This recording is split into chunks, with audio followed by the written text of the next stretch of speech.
Mbak Dewi, silakan. Ya, thank you Kang Isman. Ini untuk pengulangan ini, kalau menurut Kang Isman, misal gini, kita punya waktunya adalah selama 2 jam. Nah, untuk pengulangan itu kah di selama 2 jam itu, atau di sesi-sesi berikutnya untuk pengulangan-pengulangan itu kita bisa lakukan? Terima kasih, Kang. Ya, oke. Nah, jadi gini, sarannya, strateginya nih ya. Pengulangan itu jangan dengan metode yang sama lagi gitu. Jadi kalau training ya, diulangnya pakai training lagi, jangan begitu gitu. Nah, ini sekalian kita bahas nih ya.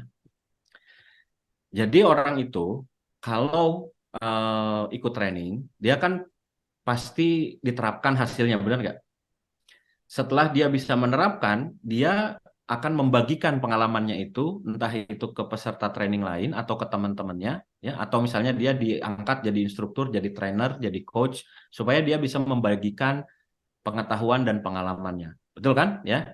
Jadi ada 3 tempat ya bagi orang yang pernah mengikuti training. Satu di tempat belajar, ketika dia mempelajari knowledge dan skill. Yang kedua di tempat kerja, ketika dia ngapain? Menerapkan knowledge dan skill. Betul ya?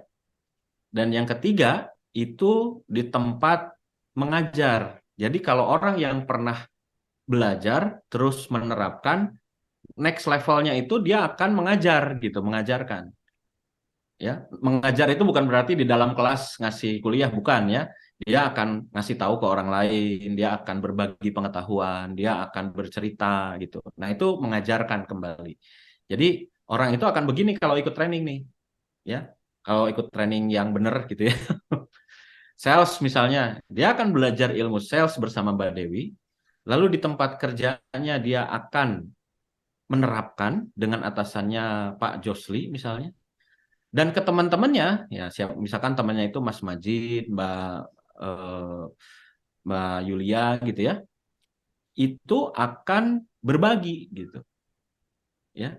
Jadi orang yang ikut belajar sama Mbak Dewi, kemudian di tempat kerjanya atasannya itu Pak Josli misalnya, lalu kemudian rekan kerjanya itu adalah Mbak Yulia dan Mas Majid, eh, dia akan berbagi gitu ke rekan kerjanya itu. Nah, ini fase bagaimana orang ikut training mulai dari getting knowledge, implement knowledge, sampai sharing knowledge. Gitu. Ya, akan ada 3 kesempatan ini. Nah, si pengulangan tadi yang dimaksud tidak di tempat yang sama gitu. Ya, bisa dipahami nggak sampai sini? Bisa ya? Nah, jangan di tempat sama. Makanya esensinya tuh apa gitu. Ya, kita harus eh, tahu dulu apa sih yang dipelajari, yang penting dipelajari. Misalnya, Mbak Dewi materinya apa? Program trainingnya. Sales idea. Sales idea, ide menjual. Sales idea. Ide menjual. Ya, ide menjual. Ide Tujuh, menjual. 7 ide menjual. 7 ide menjual. Yang paling penting banget gitu. Apa sih gitu yang dipelajari dari situ? Tahu proteksi, tentang kesadaran proteksi. Kesadaran Proteksi. proteksi. Itu yang paling penting, kesadaran proteksi. Jadi sales itu belajar tentang kesadaran proteksi gitu ya. Ya. Oke.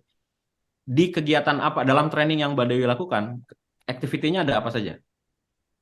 Activity-nya role play. Role play. Ya. Jadi di kegiatan role play pada materi kesadaran proteksi, betul ya, gitu ya. Nah, itu orang belajar dan penting belajar itu ya, seorang sales pada kegiatan role play dengan materi kesadaran proteksi. Seorang sales penting belajar itu. Apa artinya untuk seorang sales pelajaran itu, Mbak Dewi? Supaya mereka bisa sharing ulang sebetulnya. Kalau misalnya mereka sudah paham sadar proteksinya, mereka bisa sharing ulang ke calon-calon klien mereka. Oke. Kalau Mbak Dewi sebagai seorang sales, eh, apa sih artinya kesadaran proteksi itu? Setidaknya saya punya produknya dulu sendiri gitu loh. Sebelum jualan, saya harus punya produknya dulu. Saya harus beli semua produk di perusahaan ini dulu. Oke. Meaningnya itu ya, saya harus coba produk itu gitu ya. Saya harus tahu gitu produk itu, benar nggak? Betul. Oke. Apa akibatnya kalau Mbak Dewi tidak belajar tentang kesadaran proteksi? Berarti saya nggak akan berkembang. Saya nggak akan sukses di bisnis ini. Saya nggak akan berkembang, saya nggak tahu produk itu karena saya nggak bisa menerapkan. Oke ya? Ya. Oke, sekarang masuk ke berikutnya, move-nya apa? Apa yang akan dilakukan sama Mbak Dewi setelah tahu materi kesadaran proteksi? Beli produk, tahu Mhm. benefitnya apa, terus akhirnya bisa cerita ke orang lain. Oke, action plan-nya adalah beli produknya gitu. Ya, Oke, di tempat kerja, itu setelah training ya, ya. di tempat kerja Mbak Dewi. Nah, ketika Mbak Dewi beli produk, Mbak Dewi ingat lagi nggak materi kesadaran proteksi? Eh, mungkin kalau misalnya yang diingat mungkin kayaknya spesifik produknya ya. Mungkin kalau misalnya materinya mungkin bisa lupa. Mhm. Mungkin bisa Ah, lupa. oke. Ketika Mbak Dewi apa namanya? Ketika Mbak Dewi beli produk itu, terasosiasi nggak dengan, oh iya ini saya beli ini karena kesadaran proteksi apa Ya, kesadaran proteksi saya begitu. betul, betul. Keulang kan materinya. Ulang, ulang. Kira-kira kalau pas beli produk itu 7 idea tadi itu ya, ingat nggak? Ingat, harusnya ingat. Harusnya ingat. Harusnya ingat ya. Nah, tapi kan Harusnya belum ingat. dicoba ya. Nanti nanti kita harus survei ke peserta trainingnya tuh. Ya, ya, ya. Nah, jadi dia diulangnya tidak di dalam kelas, tapi at the workplace. Dengan action plan apa? Beli produk untuk diri sendiri. Oke. Dia keulang dengan metode itu, dengan cara itu. Hmm, Ya, oke. itu kan yang diterapkan oleh Mbak Dewi, benar nggak? Iya, betul, betul. Oke, sekarang pertanyaannya lagi. Kalau Mbak Dewi nggak beli produk itu apa yang terjadi? Eh, apa ya? Kalau nggak beli produknya berarti untuk jualannya tuh nggak bisa sampai 100% gitu loh. Karena nggak bisa Oke, merasakan. nggak beli produk berarti saya nggak bisa jualan. Gitu kan, Ya, meaningnya ya. betul. Nah, berarti jika tidak menerapkan, jika tidak beli produk, ya saya nggak bisa jualan. Ya. Oke, Mbak Dewi mau ngapain setelah tahu meaning itu? Setelah tahu meaningnya, berarti eh, mulai cari list kira-kira siapa ya orang yang cocok dengan produk yang barusan saya beli. Oke, itu action plan-nya. Dan setelah ada orang yang beli, apa yang akan Mbak Dewi lakukan? Setelah ada orang yang beli, terus-terusan ulang Hmm, lagi, repeat terus berarti. repeat terus dan Repeat mau terus. mau sharing nggak? Ada rencana sharing nggak ke teman-temannya? Oh ya, betul, betul, betul. Sharing, betul. Jadi pengalaman ya. Mm-mm. Sharing bagaimana tadi dia udah berhasil jual produk itu, akhirnya dia bisa dikasih kelas atau kasih panggung untuk dia sharing gimana tadi dia jualan produk itu, gitu ya. Oke, ketika sharing itu, apa yang Mbak Dewi sharing? Sharing adalah ternyata setelah saya beli produknya, tahu manfaatnya, saya lebih jauh, lebih mudah ngomong ke orang lain. Oke, Akhirnya jadi teman-teman juga kayaknya harus seperti itu gitu, harus seperti apa yang saya lakukan tadi supaya penjualannya juga jadi lebih banyak. oke. Materi 7 ide tadi atau kesadaran proteksi tadi di-sharingkan lagi nggak itu di-sharingkan nggak ke teman-teman Mbak Dewi? Di sharing, harusnya Di-sharing. di sharing, di sharing. Mbak Dewi ingat lagi nggak materinya ketika Mbak Dewi sharing itu? Ingat, ingat. Oke, jadi pengulangan itu terjadi satu di tempat dia belajar berupa materi, dua Oke, ketika dia menerapkan materi itu, tiga Hmm, ketika dia sharing ke orang lain. oke. Hmm.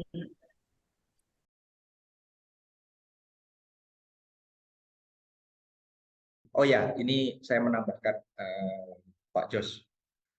Kang Isman pernah bilang, nanti mungkin besok bisa dieksplor. Saya lupa apakah itu Kick Patrick. Kayaknya Kick Patrick yang baru. Eh, oh iya, betul. Kayaknya Kick Patrick. Nanti tolong dikonfirmasi ya.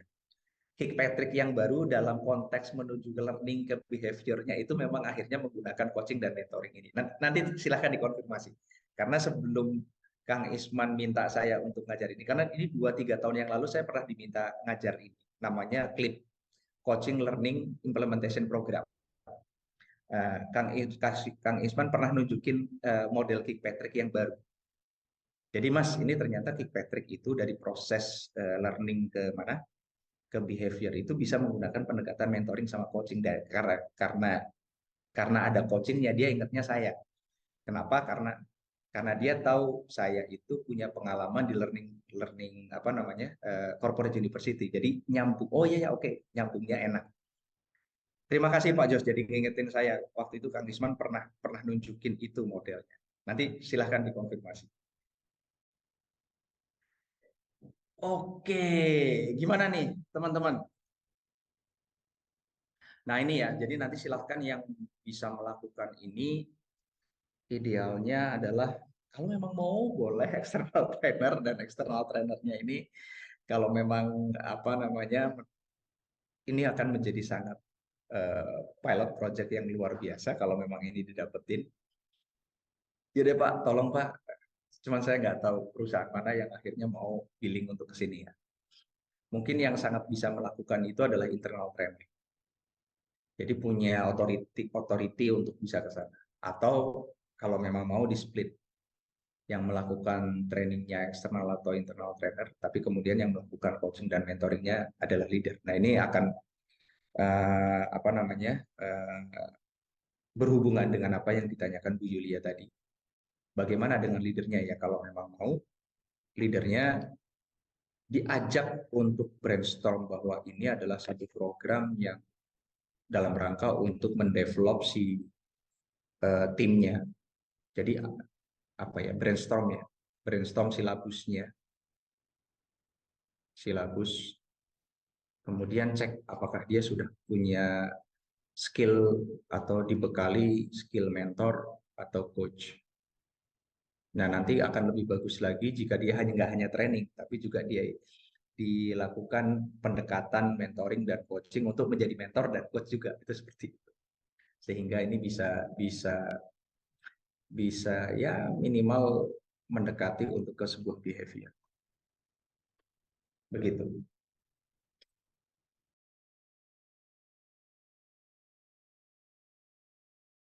Nah, di sini setelah kita pilih lalu kita kembangkan. Ini untuk mengembangkannya ada beberapa penjelasan di sini ya, ada sedikit penjelasan teman-teman sekalian.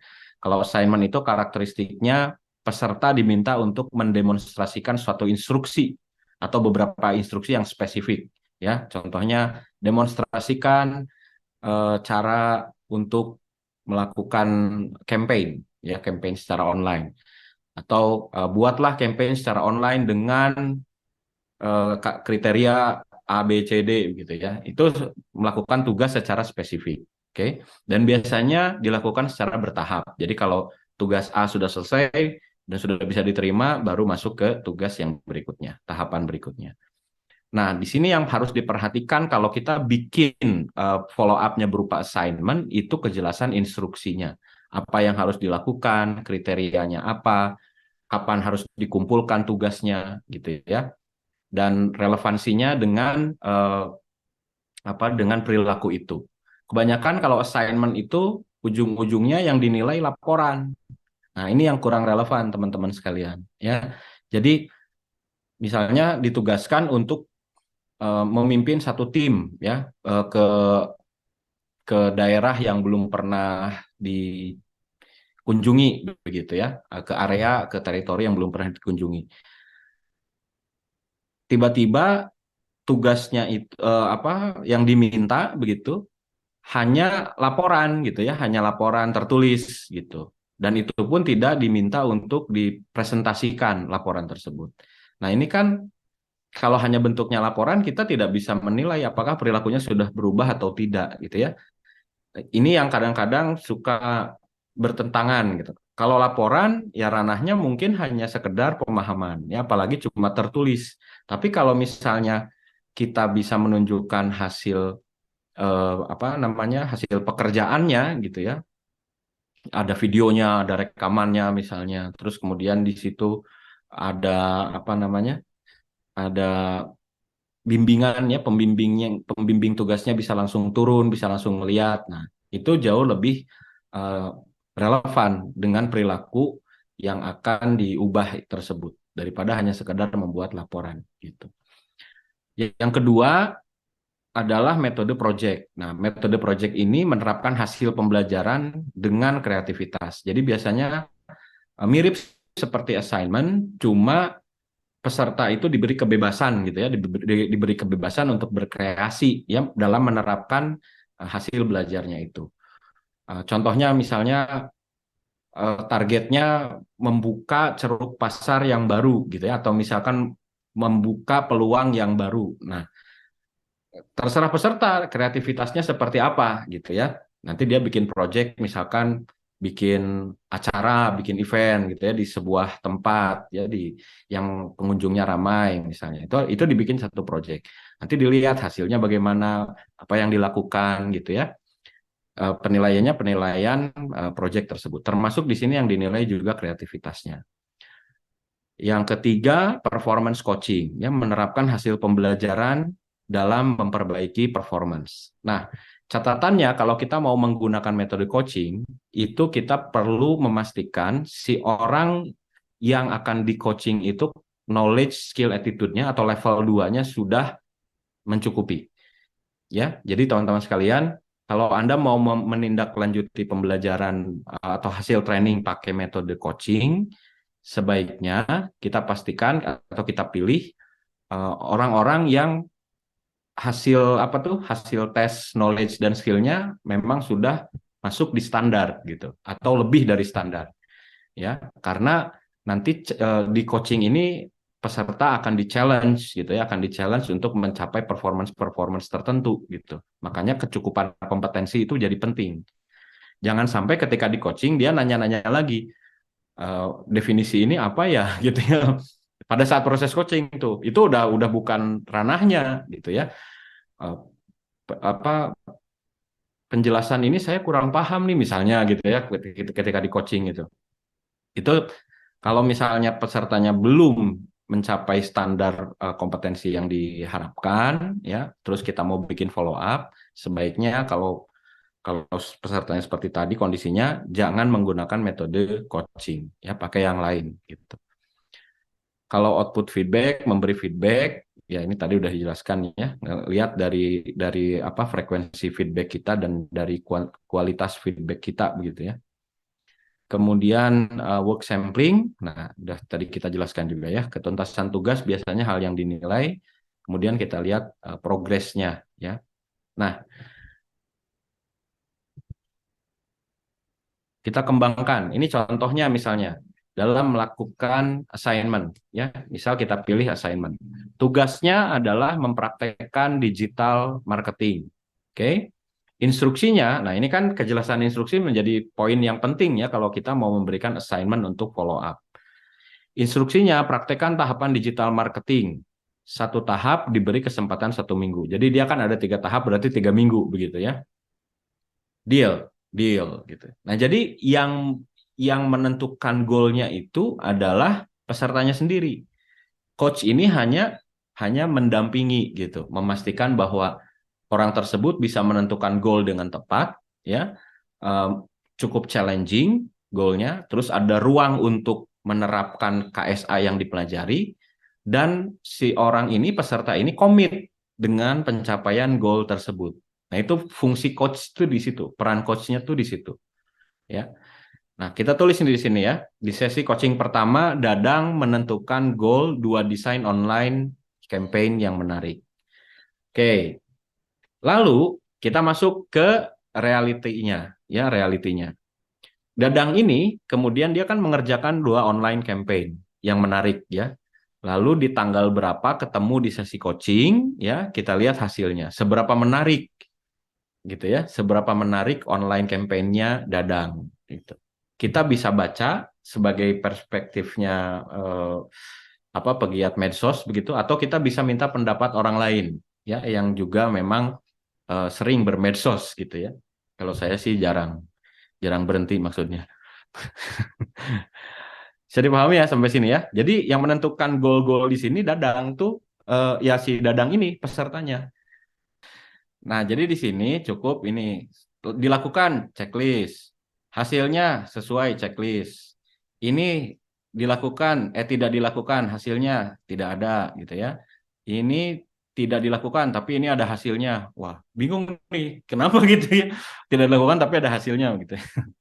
Dan ini si tanda ini bukan hanya checklist dan kali ya, bisa juga ada tanda strip tuh ya. Strip itu biasanya kurang ya. Kalau checklist kan sesuai dengan standar atau sesuai dengan harapan. Kalau min itu dia dilakukan tapi kurang sesuai dengan harapan. Nah, kalau kali itu antara tidak dilakukan atau dilakukannya tidak sesuai dengan harapan hasilnya.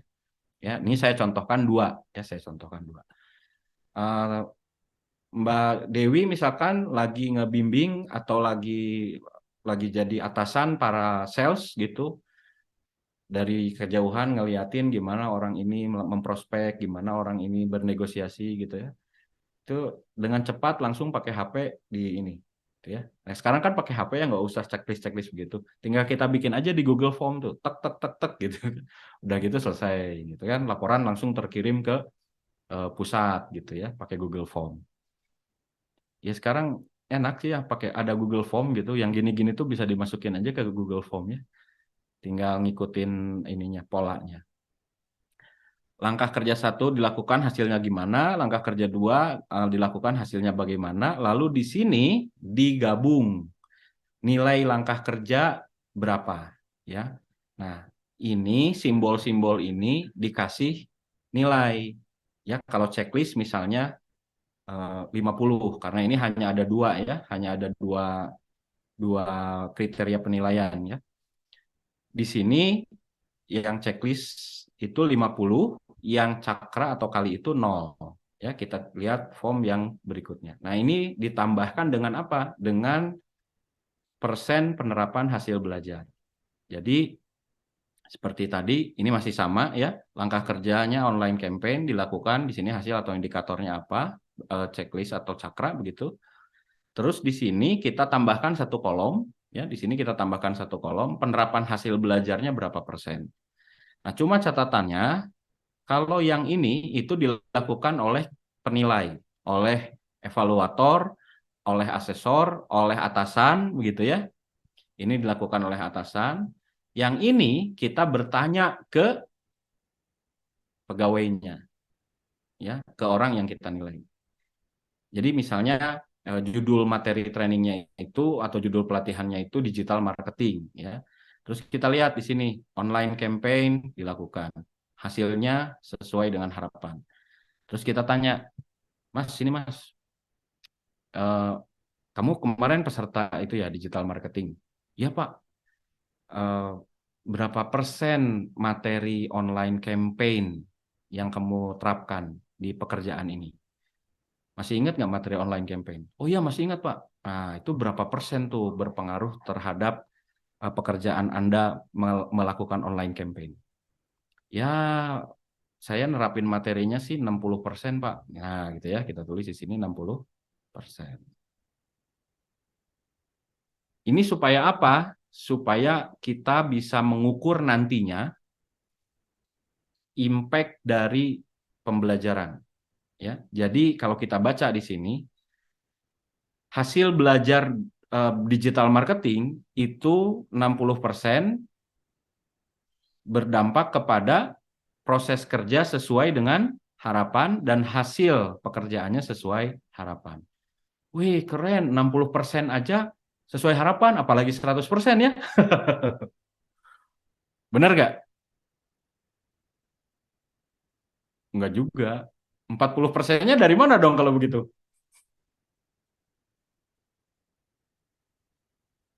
Kira-kira.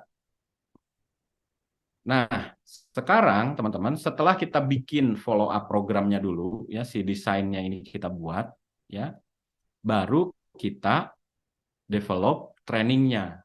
Ya, jadi cara berpikirnya level 3 gitu, nggak langsung dari masalah kita turunkan jadi silabus atau kita turunkan jadi kurikulum. Nggak begitu. Kalau kita mau sampai ke level 3 pengukurannya nanti, ya, dari analisa masalah, kita tetapkan dulu standar perilaku yang harus diperbaiki itu seperti apa. Jadi level 3-nya kita tetapkan dulu. pembelajaran untuk di level 3-nya kita desain dulu ya, seperti tadi. Mau pakai apa pendekatan follow up-nya? Mau pakai assignment, mau pakai coaching, mau mentoring, mau pakai apa tadi? Work sampling ya. Cuma kalau work sampling dia relatif hanya apa ya? Hanya menilai, jarang gitu memberikan feedback ya.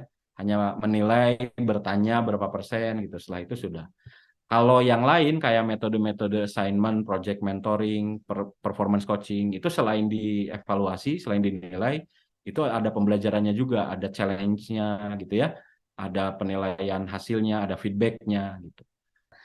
Masih ingat ini ya, gambar yang tadi teman-teman sekalian di slide keberapa tuh ya, yang step 2, tentukan indikator dan ukuran. Ini, yang indikator perilaku ini, itu jadi acuan untuk menentukan sasaran pembelajaran. Bisa dipahami ya? Atau gini, simpelnya ya. Ini simpelnya aja. Memang harus dibuat adjustment sih, tapi kita tarik simpelnya aja dulu. Yang indikator perilaku ini kita jadikan learning objective.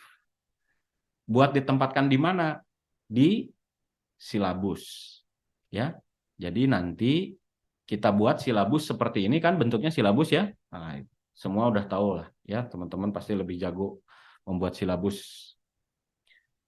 Ini kita buat yang perilaku-perilaku tadi, indikator perilaku tadi kita buat jadi sasaran pembelajaran ya.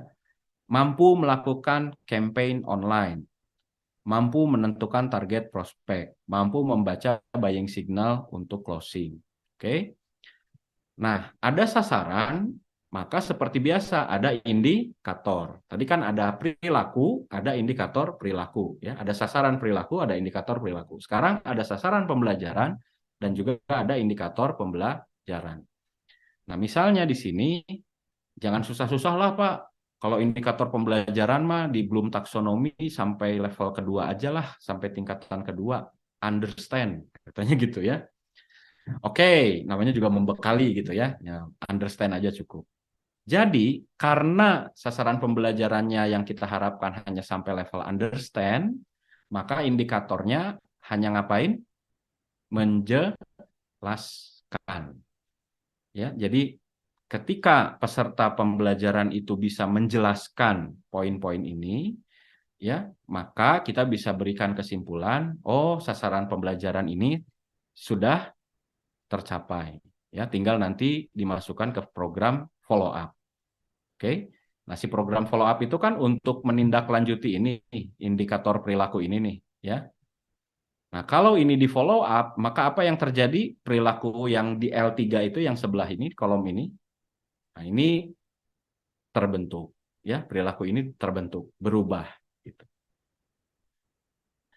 Oke, kita break dulu, masuk lagi jam 1 ya.